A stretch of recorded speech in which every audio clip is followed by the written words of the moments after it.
ವಕ್ಫ್ ತಿದ್ದುಪಡಿ ಕಾಯ್ದೆ 2025ಕ್ಕೆ ತಡೆ ನೀಡೋದಕ್ಕೆ ಸುಪ್ರೀಂ ನಕಾರ. ಸಮಗ್ರ ಕಾಯ್ದೆಗೆ ತಡೆ ನೀಡೋದಕ್ಕೆ ಸಾಧ್ಯ ಇಲ್ಲ ಅಂತ ಸುಪ್ರೀಂ ಕೋರ್ಟ್ ಅಭಿಪ್ರಾಯ ವ್ಯಕ್ತಪಡಿಸಿದೆ.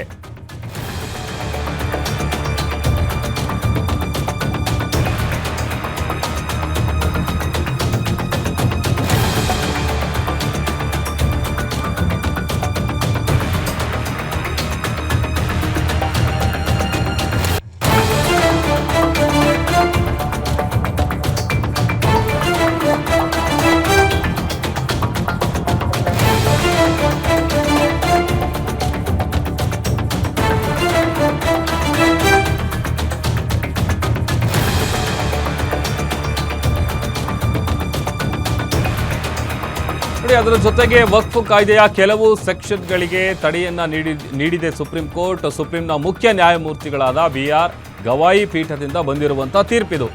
ಸೆಕ್ಷನ್ 3R, 3C ಹಾಗೂ ಸೆಕ್ಷನ್ 4 ಇದಕ್ಕೆ ತಡೆಯನ್ನ ನೀಡಲಾಗಿದೆ. ವಕ್ಫ್ ಸೃಷ್ಟಿಸಲು ಕನಿಷ್ಠ 5 ವರ್ಷ ಇಸ್ಲಾಂ ಆಚರಿಸಬೇಕು ಎಂಬ ನಿಯಮಕ್ಕೆ ತಡೆ.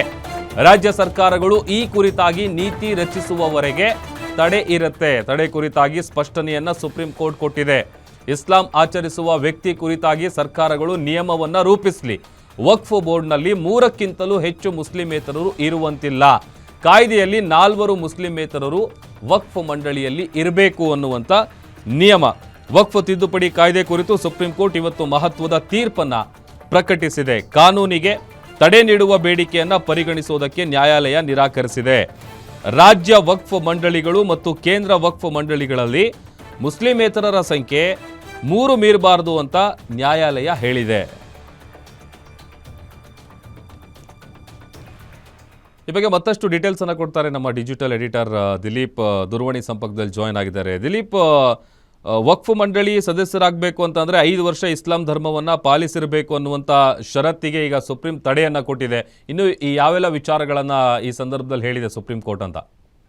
ಪ್ರಭು, ಒಟ್ಟಾರೆಯಾಗಿ 2025ರಲ್ಲಿ ಏನೊಂದು ವಕ್ಫ್ ತಿದ್ದುಪಡಿ ಕಾಯ್ದೆ ಬಂತು, ಆ ಇಡೀ ತಿದ್ದುಪಡಿ ಕಾಯ್ದೆಗೆನೆ ತಡೆ ನೀಡಿ ಅಂತ ಹೇಳ್ಬಿಟ್ಟು ದೂರುದಾರರು ಒಂದು ಅರ್ಜಿಯನ್ನ ಸುಪ್ರೀಂ ಕೋರ್ಟ್ಗೆ ಸಲ್ಲಿಸಿದ್ರು.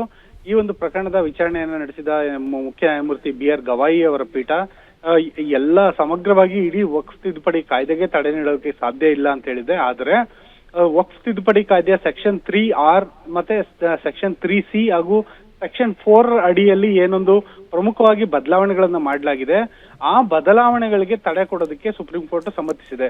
ಆ 2 ಪ್ರಮುಖ ಬದಲಾವಣೆಗಳೇನಂದ್ರೆ, ಮೊದಲಿಗೆ ವಕ್ಫ್ ಬೋರ್ಡ್ ಏನಿದೆ ಅದರಲ್ಲಿ ಮುಸ್ಲಿಂ ಧರ್ಮೇತರರು ಅಂದ್ರೆ ಯಾರು ಇಸ್ಲಾಂ ಧರ್ಮವನ್ನು ಆಚರಿಸ್ತಿಲ್ಲ ಅವರನ್ನ ಒಟ್ಟು 4 ಜನರನ್ನ ಸೇರ್ಪಡೆ ಮಾಡಬೇಕು ಅಂತ ಹೇಳ್ಬಿಟ್ಟು ತಿದ್ದುಪಡಿ ಕಾಯ್ದೆಯಲ್ಲಿ ಇತ್ತು. ಆದ್ರೆ ಈಗ ಸುಪ್ರೀಂ ಕೋರ್ಟ್ ಹೇಳಿರೋದು 3ಕ್ಕಿಂತಲೂ ಹೆಚ್ಚು ಮುಸ್ಲಿಮೇತರನ್ನ ಇರೋಂಗಿಲ್ಲ ಅಂತ ಹೇಳ್ಬಿಟ್ಟು ಬದಲಾವಣೆ ಮಾಡಿ ಅಂತ ಹೇಳ್ಬಿಟ್ಟು ಸುಪ್ರೀಂ ಕೋರ್ಟ್ ಹೇಳಿದೆ. ಅದು ಮೊದಲನೇದು. ಎರಡನೇದು, ಯಾವುದೇ ಒಂದು ವಕ್ಫ್ ಕಾಯ್ದೆಗೆ 5 ವರ್ಷ ಇಸ್ಲಾಂ ಆಚರಿಸಬೇಕು ಅನ್ನೋ ನಿಯಮಕ್ಕೆ ತಡೆ ಕೊಡಲಾಗಿದೆ. ಅಂದ್ರೆ ಇಸ್ಲಾಂನ ಆಚರಿಸ್ತಿರೋರು 5 ವರ್ಷದಿಂದ ಆಚರಿಸ್ತಿದ್ದಾರೆ ಅಂತ ಯಾರು ಅದನ್ನ ನಿರ್ಧರಿಸಿರೋರು, ಈ ಕುರಿತಾಗಿ ರಾಜ್ಯ ಸರ್ಕಾರಗಳು ನೀತಿ ರಚಿಸಬೇಕು, ಅಲ್ಲಿವರೆಗೂ ತಡೆ ನೀಡಲಾಗಿದೆ ಅಂತ ಹೇಳ್ಬಿಟ್ಟು ಸುಪ್ರೀಂ ಕೋರ್ಟ್ ಹೇಳಿದೆ. ಪ್ರಭು, ಓಕೆ, ಥ್ಯಾಂಕ್ ಯು ದಿಲೀಪ್ ನಿಮ್ಮೆಲ್ಲ ಡೀಟೇಲ್ಸ್ಗಾಗಿ.